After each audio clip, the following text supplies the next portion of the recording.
Namaskaram. Hello, everybody. My name is Justin Hoyt. I also go by my Hindu name, which is Mahavir Arjun Das. I wanted to hop on really quickly and introduce myself or reintroduce myself.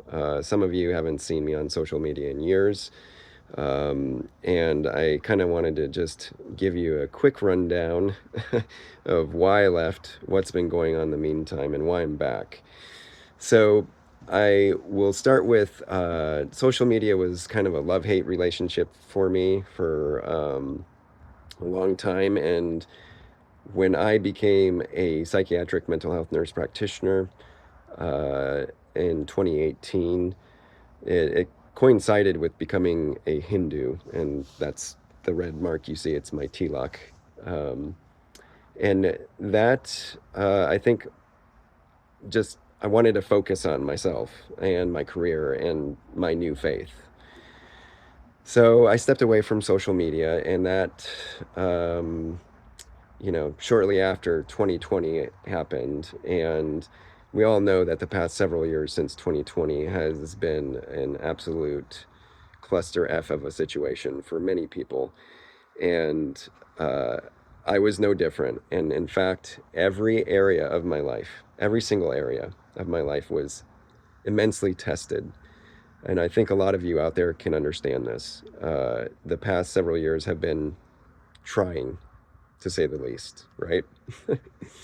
So, yeah, but quickly, I'll talk about this more in future videos when I'm able to better articulate all these events. Um, but becoming a Hindu set me on a trajectory where I woke up to a lot of things, and the concept of dharma became very core to how I operated, both in my personal and professional life. And so, with 2020, as a medical practitioner, I there was a fork in the road, and I had to make certain decisions. And I decided to stand up for my beliefs, my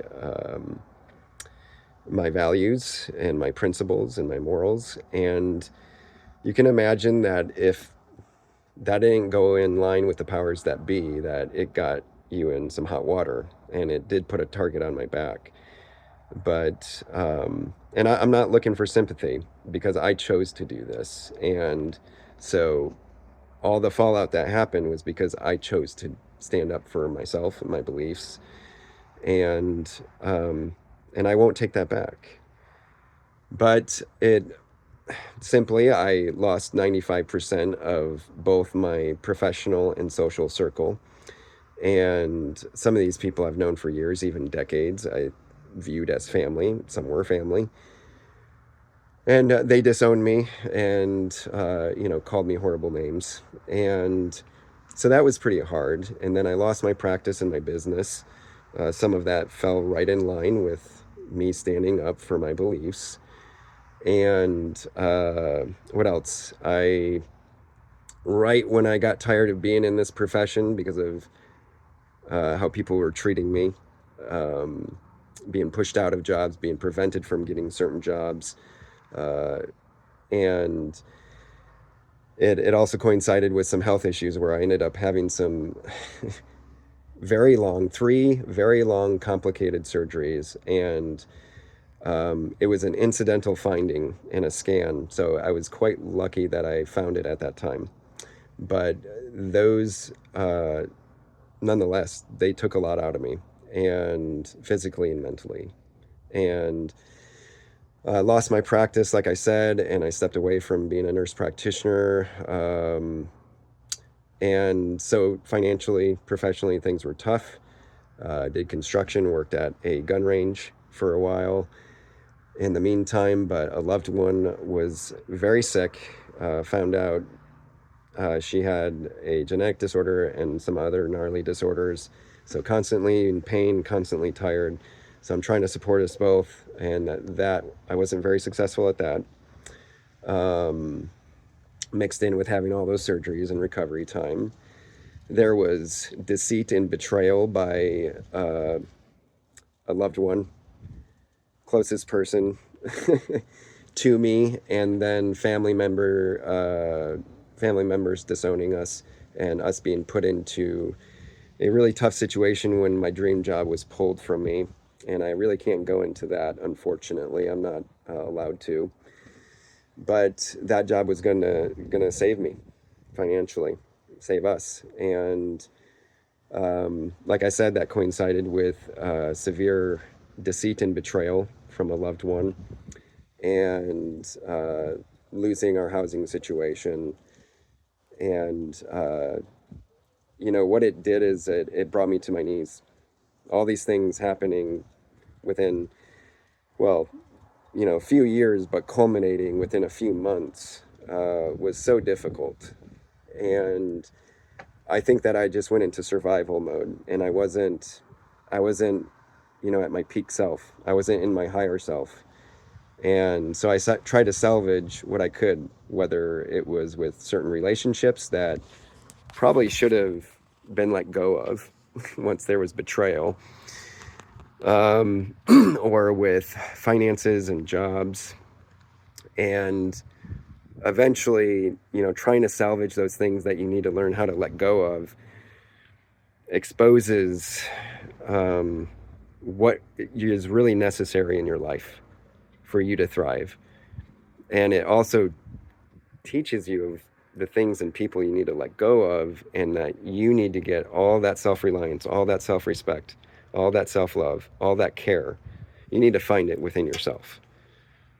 So when fast forward to when things were, you're at your lowest, and you're trying and you're trying and you're trying to make things happen and get to a better place. And, this person that you tried to let go of ends up devastating you again. And you lose another opportunity that you thought was going to, quote unquote, save you financially or professionally. I thought I was already on my knees, but that that dragged me down pretty hard. But it was this opportunity, and I felt like the gods were saying, what, we're going to take away all these things in your life that are holding you back, or that are useless, or that are downright unhealthy for you. And we're going to expose you to what your attachments are. We're going to expose you to the things, the wounds that you have not healed yet in your life. And anybody that knows me knows that I've had a very rough, tough childhood, and I have overcome a lot. I'm not trying to sound arrogant or narcissistic. I am just trying to give credit where credit is due, and be proud of myself for my accomplishments, because despite all those hardships in my childhood or in recent years, I'm still here. I'm still kicking butt.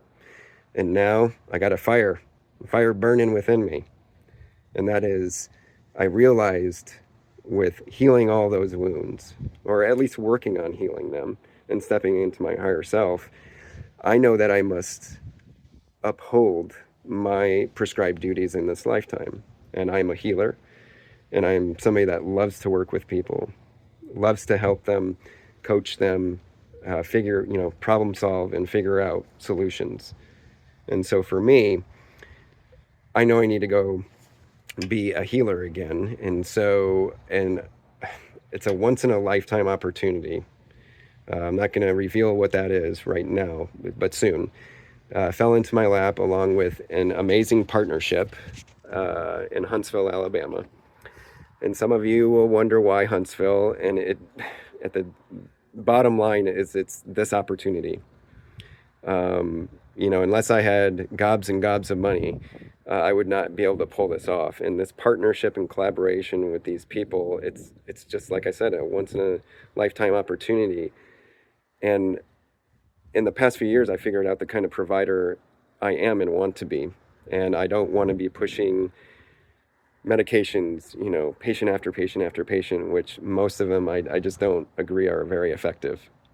But these other interventions that I have now, due to these collaborations, they are effective. I've seen it firsthand, and the research also proves it. So I'll be explaining more of that in the coming days. Just want you to stay tuned. I also want all of you, even if I'll say this, even for the people who are my, enemies, quote unquote, right? Or don't like me or wish me ill will. I honestly pray for you that you find your higher self, that you find what your prescribed duties are in this life. And I wish you the best, and I wish you true joy. And I will get to that later in another video, because life's not meant to be sunshine and roses. All right. Joy is knowing that you can be resilient and stable and have that self-love through all the ups and downs in life. That if you believe in God, right, that God's always within you. So for all of you out there that can resonate with this message, know that you have a lot of my respect. Okay? Just keep getting up every day. Keep putting one foot in front of the other. You will get there. You will figure out what your prescribed duties are, and you will find the people that are meant to be in your life, whether it's to teach you a lesson or that truly value you. Because the people that truly don't value you, you'll learn how to let them go, because they need to figure out stuff too. And you should hope that they do, right? Because if everybody does that, if everybody can step into their higher self and figure out what their prescribed duties are in this life, it would be a better world, wouldn't it? So stay tuned. I also got some books that I'm going to be rolling out. And like I said in my profile, I'm training to become a tactical medic. I'm also trying to get my artwork out there, and I'm going to be starting a podcast as well. So I wish you all the best for now, and we'll be in touch. Take care till then.